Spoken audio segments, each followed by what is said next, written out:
अस्सलाम वालेकुम नाज़रीन, मैं हूँ वसीम अली। आप देख रहे हैं चैनल न्यूज़ पॉइंट। नाज़रीन, गुज़िश्ता रात आधी रात के वक्त एक खबर आती है और ख़बर ये आती है कि इमरान खान और आसिम मुनीर जो कि आर्मी चीफ ऑफ पाकिस्तान है, उनके दरमियान मुलाकात हो जाती है और मुलाकात के बाद बहुत से मामलात भी तय हो गए हैं। ये खबर आती है। इस खबर की क्या हकीकत है, ये क्यों खबर जो है वो वायरल की गई, इसके ऊपर बात करेंगे और साथ में आपको ये भी बताएं कि इमरान की एक और नलायकी, यानी कि इमरान की गवर्नमेंट तो गई, उसके बाद बहुत सी इमरान की जो ऐसी चीज़ें एक्सपोज होकर सामने आई हैं जो इमरान की नलायकियाँ थी, लेकिन एक बहुत बड़ी नलायकी एक बार फिर जो है वो हमारे सामने आ गई है। और जो तीसरी न्यूज़ है जो आपके साथ हमने डिस्कस करनी है वो ये है कि मौजूदा गवर्नमेंट इमरान को गिरफ्तार करने के अंदर क्यों नाकाम है या फिर क्यों इमरान को गिरफ्तार नहीं किया जा रहा। ये तीनों न्यूज़ आज की इस ब्लॉग के अंदर हम आपके साथ डिस्कस करेंगे। होगी आपसे गुजारिश कि अगर अभी तक आपने हमारे चैनल को सब्सक्राइब नहीं किया तो काइंडली हमारे चैनल को सब्सक्राइब कर लीजिए और बेल आइकन को ज़रूर प्रेस कीजिएगा।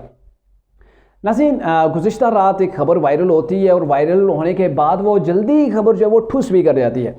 खबर ये थी कि इमरान खान और आसिम मुनीर के दरमियान जो है वो मुलाकात हो गई, जो कि एक अनहोनी चीज़ हमें जो है वो लग रही थी कि ये मुलाकात भी पॉसिबल है या कहीं हो जाएगी या फिर इतने सियासी हालात एकदम से टर्न आउट लेंगे और इमरान की मामला जो है वो फेवर के अंदर चले जाएंगे।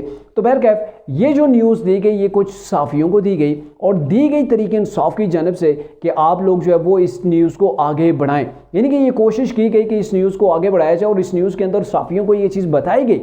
ये बताया गया कि इमरान खान और आसिम मुनीर की मुलाकात हो गई है। मुलाकात के अंदर ये चीज़ें क्लियर हो गई हैं कि आपने हमारे खिलाफ बात नहीं करनी, आपने फ़ौज के इदारे के खिलाफ बात नहीं करनी, हम भी आपको मज़ीद दीवार के साथ नहीं लगाएंगे। और अली मोहम्मद के हवाले से ये बात साथ में उन्होंने ऐड की कि अली मोहम्मद को जैसे रिहाई मिल गई, अब ऐसे ही दीगर तरीके इंसाफ वालों के लिए भी आसानियाँ हो जाएंगी, आपको दीवार के साथ नहीं लगाया जाएगा। और अगर आपने फ़ौज के ख़िलाफ़ जो वो कोई बयानिया नहीं बनाया, फ़ौज मुखालिफ आपने बातें नहीं की, तो फिर आप आने वाले इलेक्शन के अंदर तरीके इंसाफ इलेक्शन भी लड़ सकती है। इमरान खान को भी कोई सज़ा नहीं होगी। यानी कि तरीके इंसाफ की जानब से ये खबर दी गई कि मामला जो है वो बिल्कुल क्लियर हो गए हैं, इमरान खान को क्लीन चिट दे दी गई है। जैसा कि मैंने आपको पिछले मेरे ख्याल में ब्लॉग या उससे पिछले ब्लॉग के अंदर ये आपको बताया था कि इमरान खान ने जो सहाफ़ियों से मुलाकात की है उसके अंदर उन्होंने कहा था कि इस्टेब्लिशमेंट यू टर्न लेना चाहती है और उसी सिलसिले की ये कड़ी है कि इमरान और उनकी मुलाकात हो गई और मुलाकात के अंदर सारी चीज़ें बिल्कुल जो है वो क्लीन हो गई हैं। इमरान खान दूध के दूल्हे बन चुके हैं। तो ये जो न्यूज़ दी गई है फिर इसके ऊपर ज़ाहिर है इन्वेस्टिगेट करना था सहाफ़ियों ने। तो इमरान शफकत को जब ये खबर पहुँचती है, जो कि एक सीनियर सहाफ़ी हैं, यूट्यूब के ऊपर भी प्रोग्राम करते हैं, ज़्यादातर वो कोर्ट की जो है वो कवरेज करते हैं, कोर्ट के अंदर जो मामला हो रहे होते हैं उसको कवर करते होते हैं।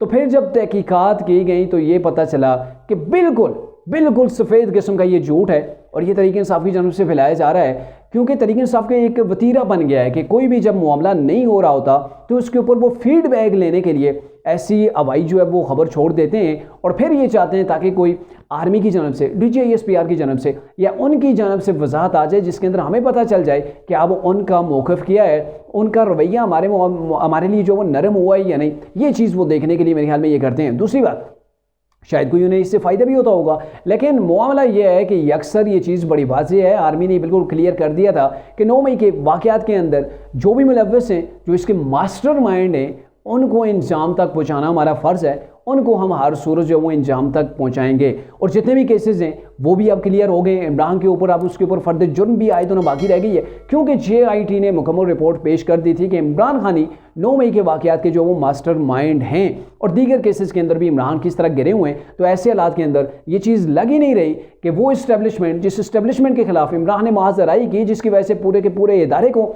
डिवाइड करने की कोशिश की, इदारे को नुकसान पहुँचाया गया, फिर इमरान को वही लोग आएंगे कि आ जाओ जी, अब आप जो है वो हमारे लिए बिल्कुल नीट एंड क्लीन हो गए और दूसरे हमारे लिए बुरे हो गए। तो ऐसा मुमकिन नहीं है, क्योंकि इस्टेब्लिशमेंट इस चीज़ का फ़ैसला भी कर चुकी है कि अब सियासत के अंदर हमारा रोल नहीं होगा, हमारा जो आईनी रोल है हम वही प्ले करेंगे। और इमरान खान ने बारहा ये कोशिश की, इमरान की कोई आर्मी के साथ ऐसी जंग नहीं थी। जंग की वजह ये थी कि इमरान ये चाहते थे कि जैसे उनको पहले गवर्नमेंट के अंदर लाया गया था वैसे ही दोबारा से इनको गवर्नमेंट के अंदर लाया जाए, क्योंकि इमरान बैसाखियों के आदी हो चुके हैं। जो शख्स बैसाखियों का आदी हो जाए ना, जिसे घोड़े की सवारी पसंद आ जाए ना, तो फिर दोबारा वो चाहता है कि बार बार वो घोड़े के ऊपर बैठता रहे। तो यही इमरान का भी हिसाब है। लेकिन इमरान गवर्नमेंट के अंदर आने के लिए तो बड़े उतावले हैं, वो चाहते हैं किसी के प्राइम मिनिस्टर की कुर्सी के ऊपर बैठ जाएं, लेकिन उनकी इंतहाई नलायकियाँ हैं। उनकी एक नलायकी शबर जैदी ने जो कि शाहज़ेब खानज़ादा के साथ उन्होंने प्रोग्राम के अंदर वो शरीक थे, तो उन्होंने जो इंकशाफात किए, सिर्फ एक उसका मैं हिस्सा आपके सामने रखता हूँ, जिसके अंदर उन्होंने इंकशाफ किया कि अगर इमरान खान मौजूद रहते, इमरान की गवर्नमेंट मौजूद रहती, तो पाकिस्तान ने डिफ़ॉल्ट कर जाना था। तो ये देखें कि इमरान खान जो डिफ़ॉल्ट के करीब पाकिस्तान को लेके आ गया। और उसके बाद आपने सुना होगा जितने भी प्रोग्राम्स के अंदर इमरान ने मतलब कहीं पर इंटरव्यूज़ दिया, कहीं पर वो जलसों के अंदर जाते, पाकिस्तान वो डिफ़ॉल्ट की उसने रट लगाए रखी। पाकिस्तान जो है वो 3 हिस्सों के अंदर तकसीम हो जाएगा, पाकिस्तान श्रीलंका बन जाएगा। यानी कि इमरान के ज़ुबान के ऊपर ये चीज़ ही यही थी। और उन्होंने अतल वसा हर मुमकिन कोशिश भी की। जब पीडीएम की गवर्नमेंट आ गई, गवर्नमेंट के अंदर कैसे उन्होंने केपी के और पंजाब के वज़ीर ख़जाना के माइंड को गंदा करने के लिए उनको इस चीज़ के ऊपर एग्री करने की कोशिश की गई कि आप IMF के प्रोग्राम से निकल जाएँ, IMF को लेटर लिखें कि हम आपके प्रोग्राम का हिस्सा नहीं बनेंगे, हमने कोई पैसा जो वो रिटर्न नहीं करना है, हमारे आशे के ऊपर आपने नहीं रहना है। तो जाहिर है 4 सूबे हैं, 4 सूबे अगर इस प्रोग्राम से उनमें से 2 निकल जाते हैं तो फिर बचता क्या है। तो ये इमरान की तरफ से हर मुमकिन कोशिश की गई। और वो इमरान खान जो आज ये कह रहा है कि इन लोगों ने महंगाई कर दी, ये मुल्क को जो है वो डिफ़ॉल्ट के करीब ले गए थे, मैं अगर IMF के प्रोग्राम को अप्रूव ना करता, दस्तखत न करता, तो ये तो पाकिस्तान ने डिफ़ॉल्ट कर जाना था। जनाब वाला आपकी हर मुमकिन कोशिश थी, या शायद फिर आपकी वो नालायकी थी कि आपको कुर्सी तो बड़ी पसंद है, लेकिन आपके पास कोई तजर्बा नहीं है, आपके पास कोई पॉलिसी नहीं है, आपके पास कोई विजन नहीं है। और आपका अगर विजन जो है आपका वो टिकटॉक वाला है, यानी कि डांस पार्टियां आपको पसंद हैं, आपको वो जलसों के अंदर गाना बजाना ज़रूर पसंद है, और तरीके इंसाफ के लोगों के वो नारे आपको पसंद है, जिस नारों के अंदर वो दूसरे सियासतदानों को गालियाँ दे रहे होते हैं और आप भी बढ़ चढ़ कर उनके साथ हिस्सा लेते हैं। अगर आपकी कोई पाकिस्तान के अंदर बेहतरी लाने की कोई कोशिश होती, तो आप असद उमर जैसे शख्स को आप वज़ीर ख़जाना पाकिस्तान ना लगाते, जिसने पाकिस्तान को डिफ़ॉल्ट के करीब पहुंचाया था। और उस वक्त जनरल बाजवा ने इन्हें 6 महीने का टाइम दिया था कि आप 6 महीने के अंदर अंदर पाकिस्तान की मैशत को बेहतर करें। अगर आप पाकिस्तान की मैशत को बेहतर नहीं कर सकते, और दूसरे सेशन के ऊपर उन्होंने ये भी कहा था कि आप दोस्त ममालिक हैं, जो पाकिस्तान के दोस्त ममालिक हैं, उनके साथ तल्लुकात आपने ख़राब कर दिए, बिगाड़ दिए, तो आप काइंडली उनसे अगर आप ये चीज़ें जो वो बेहतर करें, तल्लुकात को दोबारा से जो है वो इस्तेमाल करने की कोशिश करें। नहीं तो 6 महीने के अंदर आप अपना बोरिया बिस्तर जो है वो गोल कर देना, 6 महीने बाद यहाँ पे नज़र नहीं आना। तो ये चीज़ें इमरान की गवर्नमेंट जाने के बाद ये चीज़ें सामने आ रही हैं। उस वक्त तो इमरान कहते थे मेरे खिलाफ साजिश हुई है। और भाई आपके खिलाफ किस बात की साजिश? आपकी अपनी नलायकी आपके खिलाफ साजिश थी, बल्कि आपकी नलायकी पाकिस्तान के खिलाफ साजिश थी, जिसने पाकिस्तान को डिफ़ॉल्ट के करीब पहुँचा दिया था। वैसे तो तरीके इंसाफ वाले वो कभी नहीं मानेंगे, वो तो पीडीएम की गवर्नमेंट के पीछे हाथ धो के पड़े होते हैं। लेकिन जब इनकी गवर्नमेंट गिरी, ये गवर्नमेंट से बाहर आए, तो शेख रशीद जैसे जो इनके सियासतदान थे, उन्होंने शुक्र मनाया कि हम जो है वो बच गए। सारे का सारा जो खमियाजा था, जो हमें भुगतना था, हमारी गवर्नमेंट ने भुगतना था, इन लोगों ने अपने कंधों के ऊपर ले लिया। और उससे पहले जब कोरोना था, तो उस वक्त तरीके इंसाफ के यही जो रहनुमा थे, बड़े बड़े वजीर थे, इन्होंने कहा था कि शुक्र है कोरोना आ गया, कोरोना की वजह से पाकिस्तान के अंदर इमदाद आई है, वगरना हमारे पास तो गवर्नमेंट चलाने के लिए पैसा ही नहीं था। ये शेख रशीद जैसे जो लोग हैं वो उस वक्त भी इंकशाफात करते रहे हैं। और इमरान खान जो कह रहे हैं मुझे साजिश करके हटाया गया, साजिश करके नहीं, इमरान खान ने बल्कि जाके कहीं शुक्र किया होगा कि जिस हालत के अंदर वो पाकिस्तान को पहुंचा चुके थे, सारी ज़िंदगी उनके ऊपर जो है वो लोगों ने जो वो लानतें ही भेजनी थी, क्योंकि ऐसे हालात जो है वो पाकिस्तान के अंदर उन्होंने पैदा कर दिए थे। लेकिन फिर भी है, इमरान ये चाहते हैं कि दोबारा से वो गवर्नमेंट के अंदर आए। और पहले वो यही कहा करते थे, वैसे तो मैं प्राइम मिनिस्टर था, लेकिन काम का नहीं था, सिर्फ देखने के लिए प्राइम मिनिस्टर था, काम में नहीं कर रहा था, काम किसी और जगह से हो रहे थे, इंस्ट्रक्शन जो पास हो रही थी वो किसी और जगह से पास हो रही थी। मैं सिर्फ बज़ाहिर जो है वो पाकिस्तान का प्राइम मिनिस्टर था। जहाँ पे उनकी चलती ही नहीं है, जहाँ पे उनकी कोई सुनता ही नहीं है, वो आके कहते हैं कि मैंने एब्सोल्युटली नॉट कहा था अमेरिका को। पाकिस्तान के अंदर खटपुतली वज़ीर आज़म रहे और एब्सोल्युटली नॉट वो अमेरिका को कहते रहे। सिर्फ आवाम को जिसे कहते हैं ना, वो चुपड़ी हुई बातों के अंदर आज लेके आवाम को गुमराह किया गया और पाकिस्तान को कहाँ से कहाँ पहुँचाया गया। पाकिस्तान को बिल्कुल डिफ़ॉल्ट के करीब ला के खड़ा कर दिया इमरान ने, और उसके ऊपर भी आप सियासत कर रहे हैं।